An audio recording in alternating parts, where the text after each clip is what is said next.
I really wanted you to give people a sense of what kind of books you represent and maybe let them know which ones have been really successful. Sure, and I appreciate you having me on to speak with you. And yeah, I'm glad to speak to many of the books I represent. I do a mixture of, I would say, commercial fiction, upmarket fiction, which is sort of the crossroads of literary and commercial fiction, and you know, some platform-driven nonfiction, and the occasional children's book or even a graphic novel. Wow, that's quite a range.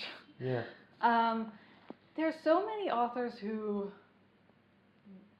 are on the fence about publishing traditionally, and I'm sure you've had this question many times, and they don't really understand the benefits, especially when it comes to the marketing burden being on them somewhat. Could you speak to that? What authors should really have in mind when they're making the decision between publishing traditionally and self-publishing? Sure. I think for a long time there was a big boom in self-publishing where it wasn't as crowded a space, it was easier for an author to stand out. And now what has happened is there's just such a glut of material that in order to even climb onto the Amazon Top 100, you need to be a marketing guru in addition to being an author.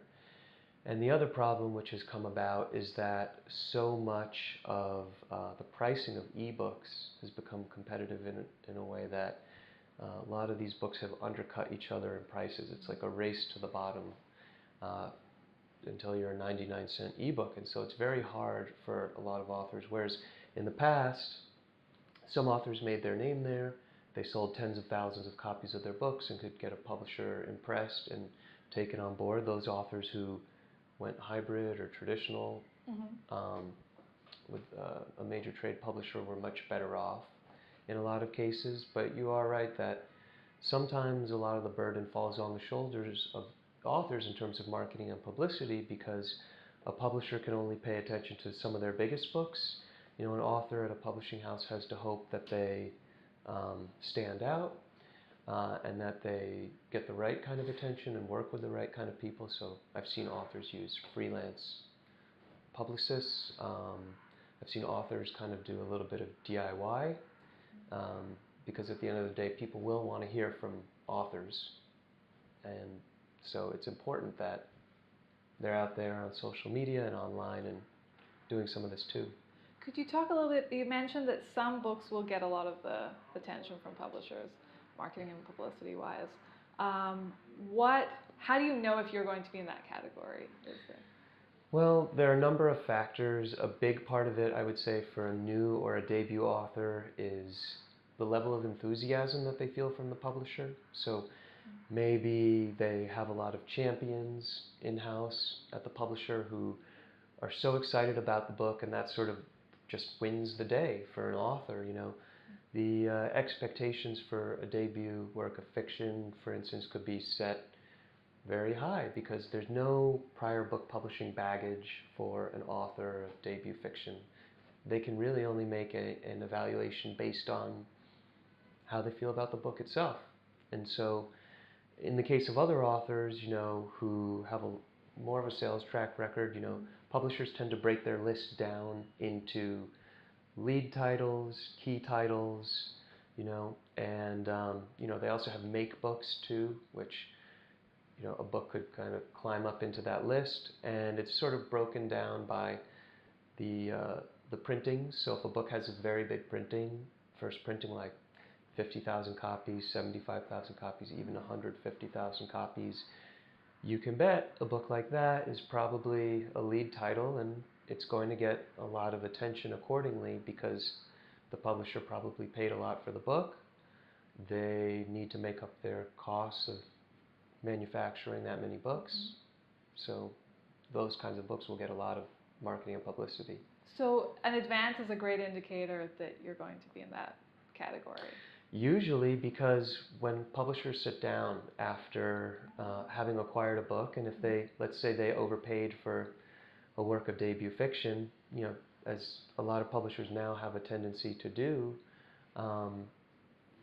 one of the first things they're going to say when they walk into an acquisitions meeting is, okay, we paid X number of dollars for this book. How are we going to make our money back? Right. And the conversation will go from there. What are the numbers, basically? At which advance do you know you're a lead title versus a key title? That's sort of harder to say because the advances are all over the map in terms of what publishers are paying for a book. You know, there are authors who have multi-million-dollar book deals, some of which, you know, our agency does book deals for authors like that. There are authors who, you know, get six-figure advances. There are authors who get less. I would say that a publisher who is paid into the six figures and up for a book is definitely looking to make their money back on the book if they can. Yeah. But you could also be surprised sometimes too. If your advance was lower than six figures, Sure. but you feel like they're really invested in the book. I've seen books where over 80 publishers had passed on the book, a very modest advance was paid for the book, and then it went on to become a #1 New York Times bestseller, swept every major award, published in over 50 languages. So it can happen. So how does that happen? Because I know these stories as well. Is it a matter of, you think the book had a small printing, right? I mean, yeah, initially, the publisher might have initially set their expectations low and had to Yeah. go back and print more. It Yeah. depends. And then do you think it was mostly word of mouth or the efforts of the author or a combination? I think a lot of it has to do with, sometimes it's the timeliness of a book, sometimes it has to do with, yeah, like you were saying, that water cooler effect of word of mouth. Things that are very organic and that you just can't exactly predict. And so, you know, I think a good example is, you know, people never really expected Dan Brown's The Da Vinci Code to come about. Oh, I didn't know that one. Okay. And for many years he was kind of like what we would call a mid-list author. Mm-hmm. And he would move from publishing house to publishing house with his editor, Jason Kaufman, until Jason landed at Random House. And when they published the Da Vinci Code, it was a huge success. Other publishers were sort of chasing that wave, looking at their backlist, trying to figure out how that book came about. And what they realized was there was no work of fiction that served that audience, interested in conspiracies having to do with Mary Magdalene and the Catholic Church. But they were reading a lot of those books in nonfiction because they couldn't find it in fiction. And so you had this huge underrepresented audience, and suddenly a book came about and met their need. Wow. No one predicted it. So if you're not getting the $100,000 advance or more, I guess, how should you think about the advantages of going with a publisher versus self-publishing? You know, is there... I wouldn't say most or all of it in terms of the burden of marketing and publicity is on authors. Yeah. But what I really meant was what I said earlier, in that at the end of the day, the author is the star behind the book. Yeah. Readers are not going to want to hear from, you know, the publisher, or, you know, they probably won't want to hear from the agent or an editor. They will want to hear from the author of the book. And so they're key, they're central in that role. Their participation is important, Right. wherever possible. Right. You know, I think that that burden, you know, doesn't necessarily push an author back towards self-publishing, because what I do think is that there's a lot of risk to self-publishing, in that the author has to invest themselves in hiring a cover designer, hiring you know, a copy editor, a proofreader, an editor, hiring someone to help them market or promote their book. And what if, God forbid, the book doesn't live up to their expectations? They've spent all this time and money in trying to make their book a success in a very crowded space where ebook sales have already leveled off Right. in the industry. And it just doesn't leave them in a good place, because they're also pigeonholed into an area where their books are being sold primarily in one format, which is digitally, an ebook. They're not really in other formats like print, audio, foreign rights, you know, for books and translation, book to film and TV. They're not in a lot of other spaces in a really big way. Mm-hmm. So I think it's always good to diversify one's business and to be in a lot of different ecosystems and revenue streams. Just to touch one more time on the marketing piece, if you're, even let's say you're a mid-list author, during the launch, will the publisher, and you're willing to represent yourself, but the publisher will be setting up the interviews or the tour, right? Even if you're in the mid-list? I would say that a publisher should put forth marketing and publicity plans. Mm-hmm. When I work with clients, I oftentimes ask publishers for a calendar of events, like a production schedule of when, on what day, which material will be available, when we can expect marketing and publicity plans. We get those plans in, we try to comment and improve upon them. We also have a digital media and marketing department at the agency where I work, where we look at those plans and make suggestions to the publishers to really try and improve upon them. That's great, yeah. And in certain cases where authors want for this, sometimes they want to hire a freelance publicist, Mm-hmm. which, it doesn't come cheap. I mean, publicists tend to like to work for a few months or so, usually leading up to publication and sometimes thereafter. They'll coordinate their efforts with the publisher and their marketing and publicity departments. But I think it's really important to get a hold of those plans and to see what you can do early on, because the life of a book is really crucial, I would say, in really those few months, especially those 2 weeks leading up to publication and in the time that follows. Certainly on the print side of things, because a book lives within a bookstore within a certain window of time, whereas, of course, online it can live indefinitely, right. But it makes that publication date crucial. Would the author be able to see the publicity plan before making a decision? In terms of going with a publisher? Yeah. Usually a publisher will not commit to showing marketing and publicity plans or making it like even a contractual term of an agreement with right. with an author, but oftentimes what they're willing to do is to sit down either in an in-person meeting or a phone call, sometimes in an email, and explain some of the work that they do in terms of marketing and promoting a book, and they would characterize the publisher for the author and speak to their own abilities and see if their personalities mesh well. Right. You mentioned that the launch is those 2 weeks are really a critical time for the book.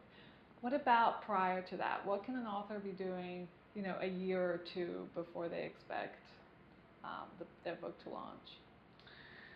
Well, most publishers work within a schedule of 12 to 18 months in terms of publishing a book. Sometimes it can be a bit longer, like as much as a couple of years or so. So you have to figure from the date of signed contract, your book's not going to be published for at least a year or a year and a half. And in that time, the manuscript will go through various editing phases. There'll be like a substantive edit, which is like more so a global edit to the manuscript, like the bigger ideas. And then from there, they kind of narrow it down into more of the line edits. They'll go into the copy editing and proofreading stages. And in the meantime, as the manuscript sort of works its way through this sausage machine of book publishing, yeah. It will go into various other phases, like not just art and production will get a hold of the manuscript in time to see it sent off to the printer, but marketing and publicity and operations and their, sales will have a lot to say about a manuscript. The editor will present the book at a sales conference, and there'll be a sales launch or list launch for their list. So there are going to be a lot of other facets throughout the publishing process, which is why you really need at least a year. Yeah. Although sometimes they can brush it through, but that's rare. Yeah, I mean, I don't know if you always get a good result when you publish a book or rush a publication. Yeah. But sometimes they do want to rush it through, especially if it's a book like. In the case of a nonfiction book, it might have to do with a current event or something like that. And right. So it's very timely, and they need to get the book out there quickly. And I might also say in the case of fiction, that can also sometimes be the case, especially if a publisher is chasing a trend. Yeah. Oh, really? That they can speed it through? I would say, again, to use the example of the Da Vinci Code, every publisher wanted to put out their own version of that book. And so they were really chasing that wave, not only combing through their backlist of previously published books to see what they can repackage and re-release, but they were very open to any kind of book having to do with, treasure hunting or church conspiracy. Yeah. Mark, did those other books do well? Did they catch some of the wave? Or? I would say with any trend, if you're not making the wave, and again, it's the best thing if you're making the wave, Yeah. you want to be riding on the crest of that, or just right there next in line, because otherwise you're sort of out behind it and you're really chasing that. So, a lot of it is just timing, right place, right time. Yeah, which you can't control. I mean, you have to have the book ready to go, so even to be right behind the crest. Yeah, it's a very fortuitous kind of thing. Yeah. When it comes to self-published authors so they've previously self-published and they want to publish traditionally, you talk a lot about platform-driven nonfiction. Could you give us an idea first in nonfiction, how they can assess whether it's worthwhile? Sure. So in the case of nonfiction, and I would say that very, very little nonfiction tends to come out of the self-publishing space as much as fiction. Right now, a lot of what's in the self-publishing space and what's being read digitally as ebooks is really, I would say, genre fiction. Mm-hmm. So thrillers, romance, science fiction, fantasy, things like that are hugely popular in that space because of how voraciously people read those books. But just getting back to nonfiction in terms of platform, publishers are often looking for that from an author of nonfiction, and platform can mean any number of things. It can mean, do you have over 1 million social media followers? Because if you do, a publisher is thinking to themselves, gee, if just a fraction of those people buy the book, we're in great shape. Or it can mean that you give speaking events at various speaking engagements throughout the country where there are hundreds, if not thousands of attendees. Or maybe you have a newsletter with a very big following. There are any number of ways to present to a publisher that you're saying something from a Broadway stage, not from a soapbox. That's what convinces a publisher usually to take on an author of nonfiction. Obviously, there are many other important things, and platform isn't everything. Mm-hmm. Obviously it needs to be a great idea because nonfiction is idea-driven. You need to be an authority on the subject matter on which you're writing, things of that nature.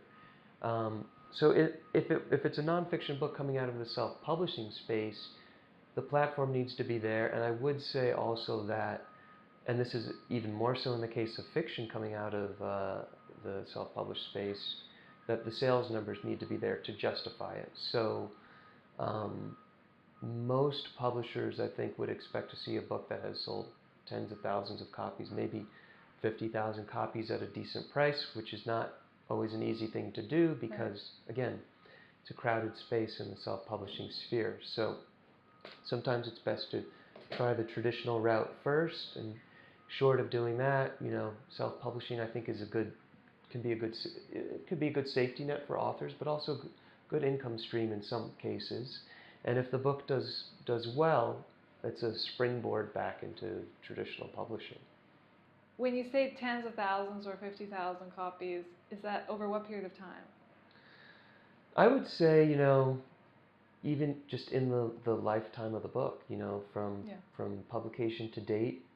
So whether it's 5 years, it doesn't matter.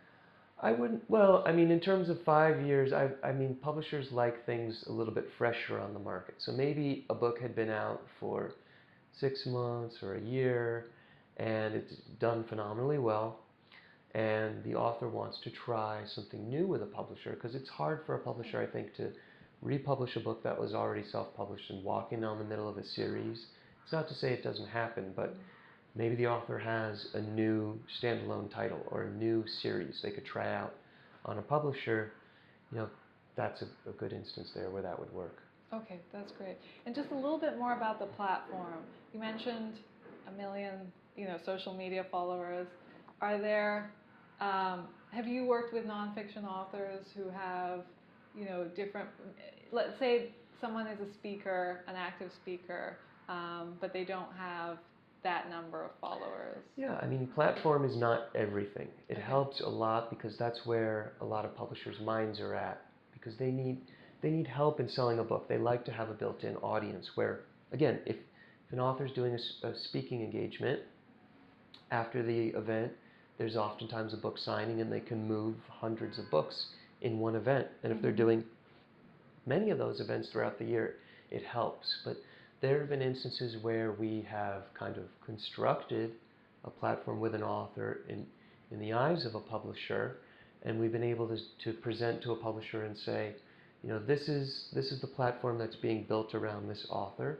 This is the community who's going to come together and really support the book. It'll be that tide that really lifts the book up. And in other instances, sometimes a book just speaks for itself, and the platform isn't entirely necessary. It's just such a unique, strong idea, and a book like that could come from anywhere. But I would say the platform helps. It's not the be-all, end-all. Yeah.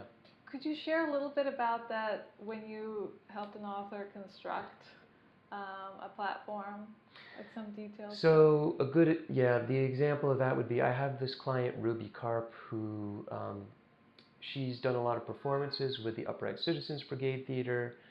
She had endorsements from the gals from Broad City, from Amy Poehler and Tina Fey. She had a lot of support from Hello Giggles, where she wrote things, and she had written a lot of other publications. She had given a TED Talk, things like that. And so we were able to say to publishers that this is the community around the author. These are the people who have big names, platforms of their own, and when they post about the book on social media or lend an endorsement or something like that, it will really help to push the book. Right, that makes a lot of sense. Even though she hadn't actively been collecting newsletter subscribers, let's say, or social media followers. Well, this author happened to be 15 when she published the book. Oh, so, wow. Okay. But she had a lot of support from her theater community and the people she knew in comedy, and it helped to, in the eyes of a publisher, show that there was a platform there. That's great to hear, the many avenues you can use to present maybe even a future platform. Sure, and in the case of fiction, you can say that, obviously the writing needs to speak for itself at the end of the day, the quality of the writing, but the nature of the story itself. But some of the things that help fiction, if you were to say fiction had anything of a platform, would be, a lot of the awards and accolades associated with an author. Have they spoken at, or have they done readings and participated at prestigious writers' workshops, really well-known conferences? Do they have endorsements from best-selling or major award-winning authors? Maybe they have an MFA, or maybe they have published in prestigious literary magazines. That I kind of all lump in with, you could say, platform for an author of fiction. That's great. That's wonderful to hear.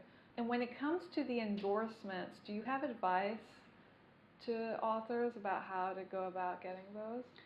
So I think that authors will want to make friends. They'll want to know other people who can provide endorsements for their books.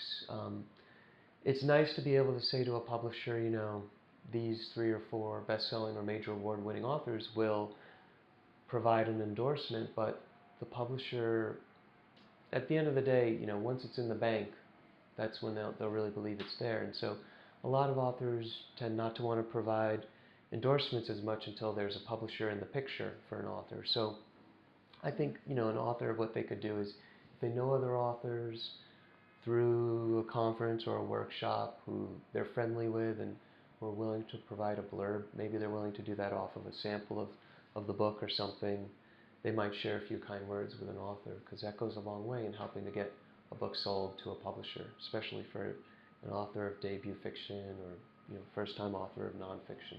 I didn't realize that it had such an effect.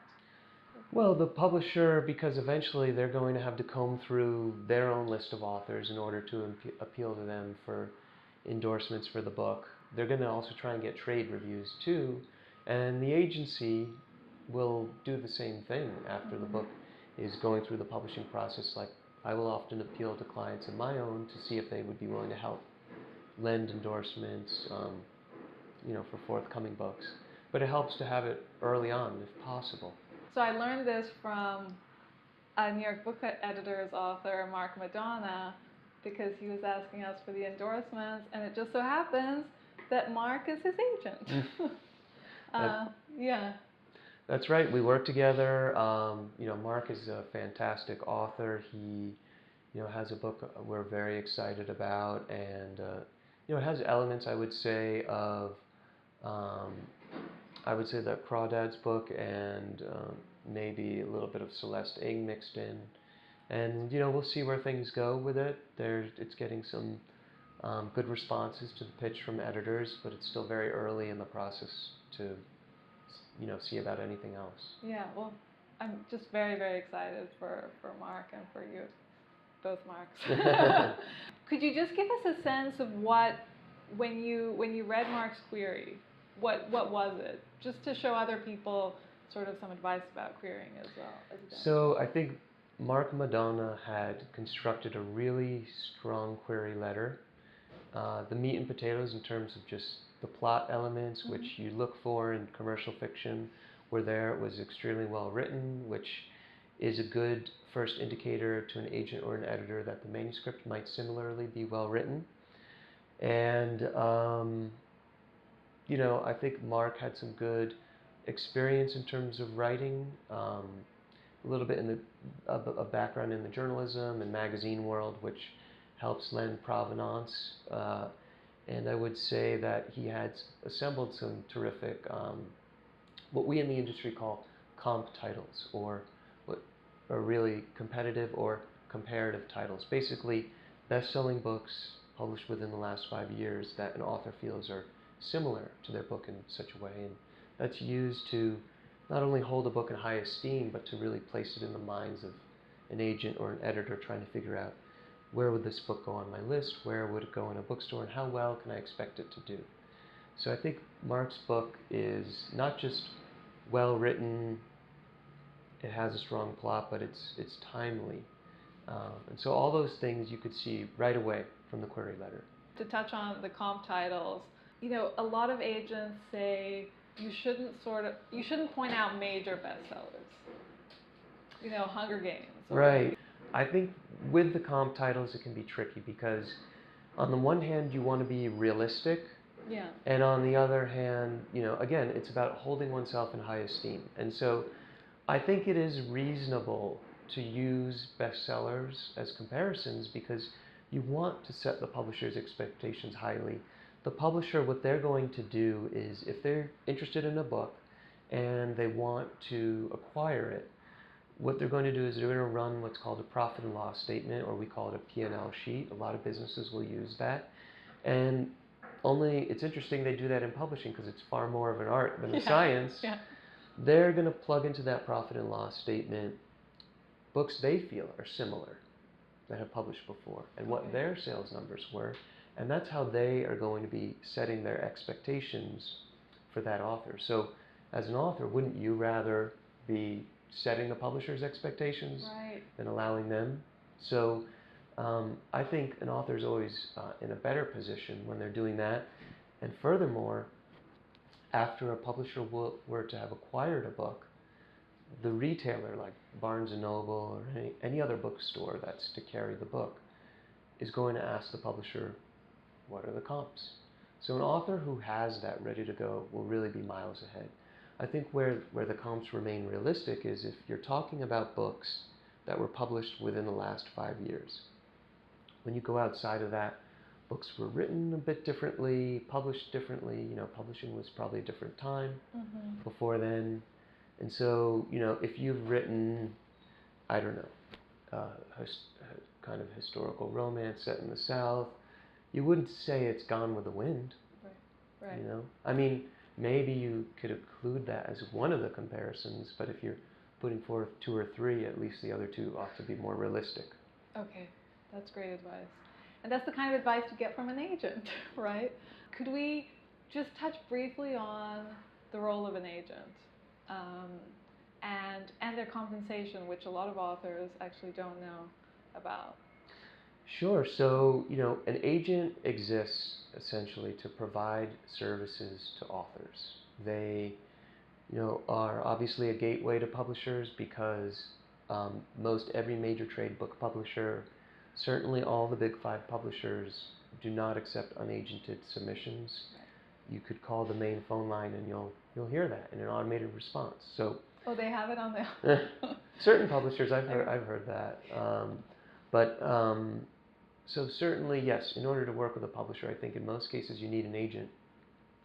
But an agent also does a lot of other things for authors. We not only help prepare a manuscript for submission, put together a pitch, and go out on submission to various editors at different publishing houses, but we also negotiate deals on behalf of clients, procure offers for them, and once every offer is at its best of terms, we present that to the client. If they decide to accept, we have the publisher send forth a copy of their publishing agreement. We review it, and we do get the best things in those contracts because of the clout of our agency, the fact that our business goes to the bottom line of most every book publishing company. So authors will get a much stronger contract than simply walking off the street and asking for the standard vanilla, boilerplate agreement from a publisher. We help to oversee the publishing process to make sure the author's having a good, a happy, a successful book publishing experience. That can mean, anything from as simple as accounting and information tracking, beyond the contract review to make sure publishers paying on time, paying the author the right amount, making sure the royalty statements are correct, making sure that the cover is just the way the author wants it, making sure they have consultation or approval over things like what the jacket copy on the book will say, who the audiobook narrator is to be, things like that. In many of your contracts, you have that cover veto? Yeah, because that's impressive. Yeah, certainly with most publishers we're able to get things like approval over, the description of the book or title for an author, who the audiobook narrator is to be, and short of getting approval, we're at least able to get most every publisher to be willing to consult with authors on things like that, and to do so reasonably. Okay, that's great. That's really, because a lot of authors have that fear, right, that they're handing over control and they don't know what the ultimate cover or title will be. And yeah. Well, we want them to be happy. Ultimately, their name is going on the book. Yeah. And as for compensation? Sure. So our work is commission-based. Most every literary agency will keep a standard commission structure which follows industry practices and norms. So you'll see the same commission structure at every literary agency you were to look at. Every reputable. Sure, yeah. Literary agency. Yeah. And we're, according to Publishers Marketplace, #1 ranked literary agency in terms of number of deals, amount of money for deals for the last decade. So I would say over a decade actually. And so I would say any agency within that space, top 10 or 20 agencies or so, will certainly be using the right commission structure and so forth. But our work, yes, it's commission-based. It's no different than if you were to have a real estate agent sell a home or an apartment for you. They would take a commission for having sold that home to a buyer. Right, and your interests are aligned then Sure. Until the book is acquired. Yeah, we don't make any money unless the author does well. If the author does well, we do well. Yeah. If the book doesn't do well, we don't stand to benefit from that.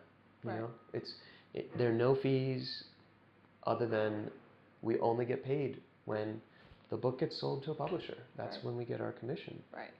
There are some queries you receive and you get really excited about, and then it turns out that the author hasn't written the book yet. Oh yeah, that's not a good scenario. Yeah, Right. Could you talk a little bit about that? An author of fiction is not ready to query a literary agency or to get published until they've written the book in full, because fiction is always sold on a full manuscript to publishers, unless it's already an established best-selling author and they've it's their next book deal with the publisher and they're already familiar with their writing. Then they can write an idea on the napkin. Right. But there have been instances where authors have queried me. The query letter or the cover letter, whatever you want to call it, was good. I requested the manuscript and the author said, well, it's not written yet, or it's not ready. Well, then it's sort of back to the drawing board until it's ready. Right. Nonfiction is different in that because it's idea-driven, less so it's about quality of the writing and the author by extension of that becoming a household name. It's more so about the idea behind the book, who the author is in terms of their platform and their authority on the subject matter.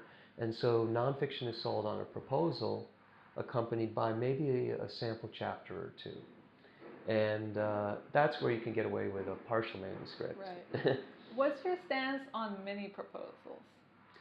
Mini proposals for fiction or nonfiction? For nonfiction. Well, I think a good nonfiction book proposal will typically clock in at least maybe 50 or 75 pages. Right. And, you know, it's not as extensive as it sounds because, for instance, there might be one page in the proposal that says author, and you simply list your name there. And then the next page says bio, and then there's a paragraph about the author. And so there are a lot of pages like that within a nonfiction book proposal. I think sometimes, you know, a full-blown nonfiction book proposal might not be as necessary when the idea is much simpler, you know. But including the sample chapters, those pages, and what's in the proposal itself, again, at least maybe 25 to 50 pages in a proposal of nonfiction, I would say. No doubt you'll mention Publishers Marketplace, but how does an author go about developing their target list of agents? How should they? Well, I would say that an author should always aim high and think highly of themselves, aim highly. And so, yeah, Publishers Marketplace happens to be a website where it's like a Rolodex for book publishing, and it ranks people by number of book deals and can break it down by genre or just agencies in general. Fiction happens to be our bread and butter, especially commercial fiction and literary fiction. And I would say that for any author, in terms of an agency and their quality of work, the proof is in the pudding. So they should look at agencies that do book deals, you know, in the six figures, and which agencies are doing the most deals for that amount of money. And they might know who they want to work with, or which agencies are doing maybe the most deals or most amount of money for deals in terms of a given genre. So maybe they're looking at an agency that's doing thrillers. What's the best agency for that? So they could use such a list and know that the work speaks for itself. Right, that the agent is active, that they're selling, yeah. When it comes to beyond the basic questions that you would ask a prospective agent, what should you ask which would really give the author a sense that this is someone that I'll have a long-term relationship, this is someone who shares my vision for the book, my vision for my career? Well, I think authors will want to ask things like, you know, what's your communication style? Will I be working directly with you? How often should I hear from you, or when do we check in? What does the submissions process look like? How long might that take? You know, who might you be thinking of submitting my book to? You know, will we have an agency agreement, and what will that look like? The communication style is really important. It sounds like something that, you know, you could just pass over, but when you actually have a relationship with your agent, knowing that, you know, I don't know, you won't be able to call them, you know, nightly, or that you both prefer email correspondence or whatever it is, just being in sync, right, is... Sure, that'll help because, you know, like you say, I mean, someone might prefer phone or email, and there are clients who want to speak every single week, but there isn't always something going on every single week. Like, Right. Book publishing tends to move at a very slow pace, and I'm happy to update authors when something happens, but otherwise sometimes it's just a friendly conversation when an author wants to check in every week or every few days. Yeah, so it's good to set those expectations and to know in advance. An author who has a work in progress, who is a year or so away from and considering querying agents, what should they be doing now apart from, you know, writing their book? I think the author who is still in the writing process should be polishing their manuscript again and again as much as they can. They should be you know, if they want to work with a freelance editor, or if they want to be attending conferences or workshops, building a community of authors around them, getting their manuscript like reviewed by their peers and workshopped, to be taking their manuscript as far as they can before even thinking about researching agencies and publishers or any of that. They really need to just hone their art and their craft within writing their book.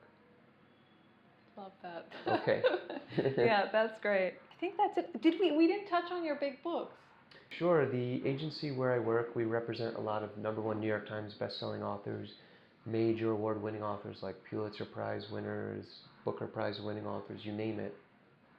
There are thousands of authors at the agency, so at any given time there's a lot going on, like books being made into movies and TV shows. You know, good example is R.J. Palacios' Wonder, the movie with Julia Roberts and Jacob Tremblay. There's, you know, we did Michael Ondaatje's The English Patient. We have some other forthcoming projects like Frank Herbert's Dune, which they're remaking as a I didn't realize that. That's exciting. TV series and movie. Yeah. You know, some clients of my own. I have New York Times bestselling author Kate Moretti, who has a forthcoming book coming from Thomas and Mercer. Her last book, In Her Bones, which was published by Simon & Schuster, it was actually recently optioned. We can't say too much more than that, but so there's a lot of good stuff in the works all over the agency and with each of the individual agents, whether it be an adult author or author of nonfiction. I mean, we even represent Deepak Chopra, who's a New York Times bestselling author and spiritual guru and well-known leader in that health and wellness space. I think it extends beyond the health and wellness. Sure, of course. Yeah. Oh yeah, he's very well known. Yeah.